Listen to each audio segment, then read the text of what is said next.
আর আপনারা যে ফুড নিয়ে পড়াশোনা করছেন, আপনি মানুষকে কোন ধরনের খাদ্য খাইতে উপদেশ দিবেন?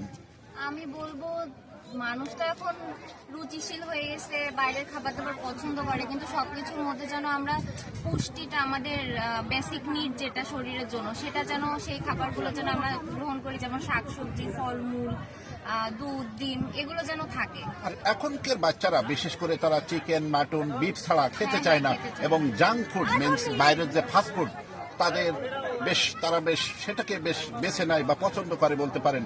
আপনি ছোট্ট ছোট্ট বাচ্চাদেরকে এ বিষয়ে কি বলবেন?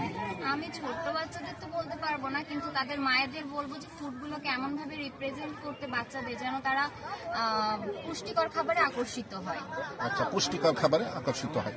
আবার অনেক মহিলাদেরকে দেখতে পাই তাদের বাচ্চাদেরকে যখন তারা খাদ্য দেয় তখন সাথে মোবাইলটা দিয়ে দেয়, এ বিষয়ে আপনি কি বলবেন? এটা আমার নিজস্ব ভাবে পছন্দ না, আমি পছন্দ করিও না। যারা আমার আশেপাশে করে আমি তাদেরকেও বারণ করি, কারণ এটা হচ্ছে মানসিক বিকাশে বাধাগ্রস্ত হয় বাচ্চাটা। আর যদি ফোন ইউজ না করে আমরা বাচ্চার সাথে খেলাধুলা করে, তার সাথে গল্প গুজব করে তাকে খাওয়ানোর চেষ্টা করি, আমার মনে হয় সেটাই ভালো। ওকে। আবার অনেক সময় দেখা যায় মায়েরা যখন শিশুদেরকে খাদ্য খাওয়ায় তখন ক্লিক বাইট যেটা বলে, কিছু সময় পর পর দেখবেন খাদ্য দিচ্ছে আবার পানি দিচ্ছে, যেটাকে ইংলিশে ক্লিক বাইট বলে। আপনি এই বিষয় নিয়ে কি বলবেন?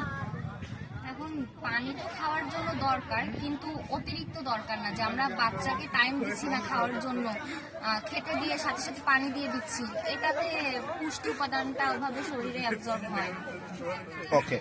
দিগদর্শন টিভির পক্ষ থেকে আপনাকে অনেক অনেক অভিনন্দন, শুভেচ্ছা ও শুভকামনা। আগামী দিন শুভ হোক, সেটাই প্রত্যাশা। ভালো থাকবেন, সুস্থ থাকবেন, আবারও ভ্রমণ করতে যাবেন নতুন কোনো জায়গায়, সেটাই প্রত্যাশা। আসসালামু আলাইকুম।